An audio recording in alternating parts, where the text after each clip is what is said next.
घन्टी बजाउने तरिकाले यो देशमा हुनेवाला चाहिँ केही पनि छैन।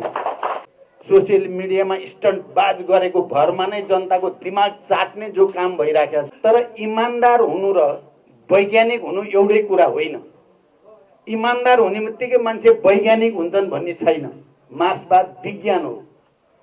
मलाई गर्व छ तपाईहरु घुम्दै फिर्दै हन्डर ठक्कर ठेस लागेर बुद्धि बढाएर अब तपाईहरु आगो अहिले बुद्धि बढाएर आउनु भएको छ।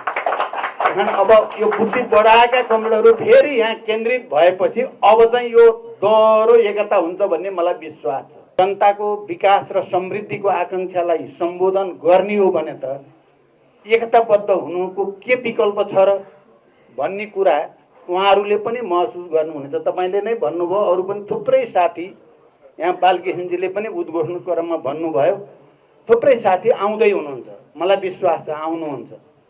आउँदै जाँदा किरणजी पनि मैले पनि उहाँलाई आदर गर्छु सिद्धान्तको दृष्टिकोणले। म उहाँलाई कुनै मेरो मनमा उहाँप्रति आक्रोश पनि छैन। उहाँलाई अपमान गर्न पनि मलाई कहिल्यै मन लाग्दैन। तर उहाँले बौद्ध भिक्षु रहेसँग घन्टी बजाउने तरिकाले यो देशमा हुनेवाला चाहिँ केही पनि छैन। यहाँ सिद्धान्तको खडेरी, विचारको खडेरी, सोसियल मिडियामा स्टन्टबाज गरेको भरमा नै जनताको दिमाग चाट्ने जो काम भइराखेको छ, यसलाई हामी सबै एकताबद्ध भएर मात्रै क्रस गर्न सकिन्छ।